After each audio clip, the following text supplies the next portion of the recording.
Au fondement de la Grèce, cité, mythe, panhellénisme.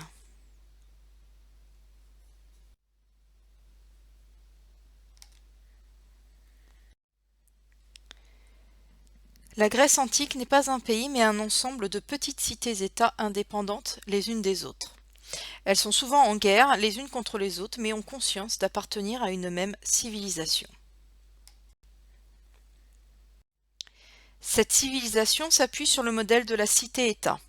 La cité est entourée d'une muraille, elle est le siège du pouvoir religieux symbolisé par l'acropole et politique.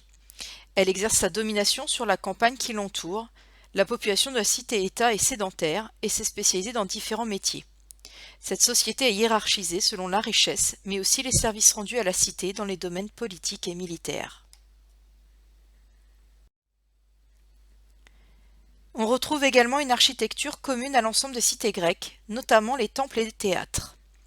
Les Grecs partagent également une langue, le grec, qui les distingue des barbares, et des modes de vie qui s'appuient sur des temps de convivialité, les banquets, et le soin du corps, avec les gymnases.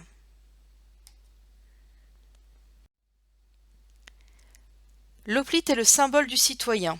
C'est un combattant à pied, suffisamment riche pour pouvoir acheter son équipement, et dont l'apprentissage consiste à s'engager à défendre la cité et les divinités.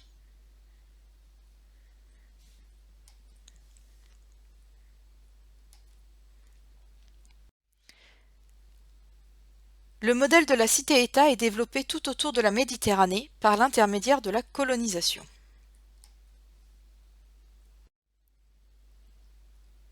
Des citoyens quittent la métropole afin d'aller fonder une nouvelle cité, une colonie, en territoire non grec. Les liens entre les deux cités restent très forts et privilégiés.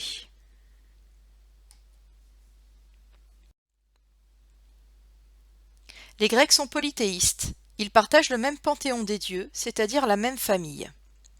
Ils vénèrent une divinité en particulier, celle qui protège leur cité.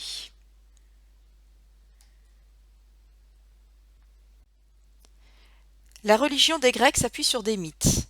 Homère a raconté certains de ces mythes dans l'Iliade et l'Odyssée. Ces poèmes nous permettent de connaître les valeurs importantes pour les Grecs, les valeurs du bon guerrier, mais également les valeurs familiales.